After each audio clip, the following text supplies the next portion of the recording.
এছামিছ মেক্সেনলৈ আপোনাক স্বাগতম জনাইছোঁ। আজি আমি চিৰচিঙা খেতি দেখুৱাম। সেয়া হ'ল চিৰচিঙা খেতি।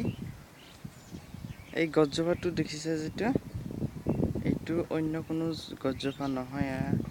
চিৰচিঙা খেতি, চিৰচিঙা গছ এইটো। এনেকৈ চিৰচিঙা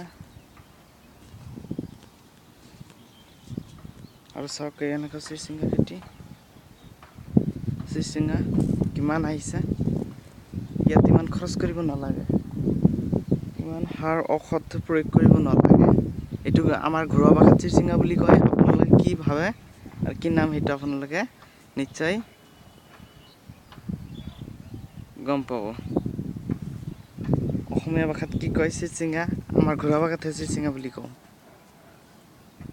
দেখিছে, বহুত আহিছে, বহুত লাগিছে গছত, বহুত লাগি গ'ল চিৰচিঙা। ইমান সাৰ ঔষধ দিব নালাগে, ইমান সাৰ ঔষধ দিব নালাগে।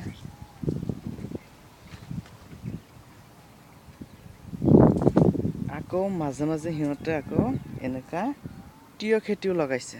তিয়ঁহ খেতিও কৰিছে চিৰচিঙা খেতিত। এইটো হ'ল চিৰচিঙা গছ আৰু এইটো হ'ল তিয়ঁহ। তিয়ঁহ লাগি আছে, তিয়ঁহ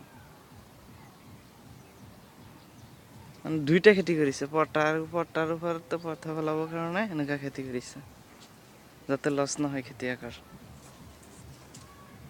চাইছে, তিয়ঁহ আৰু এয়া চিৰচিঙা, আৰু এয়া ধৰি আছে, গছত লাগি আছে।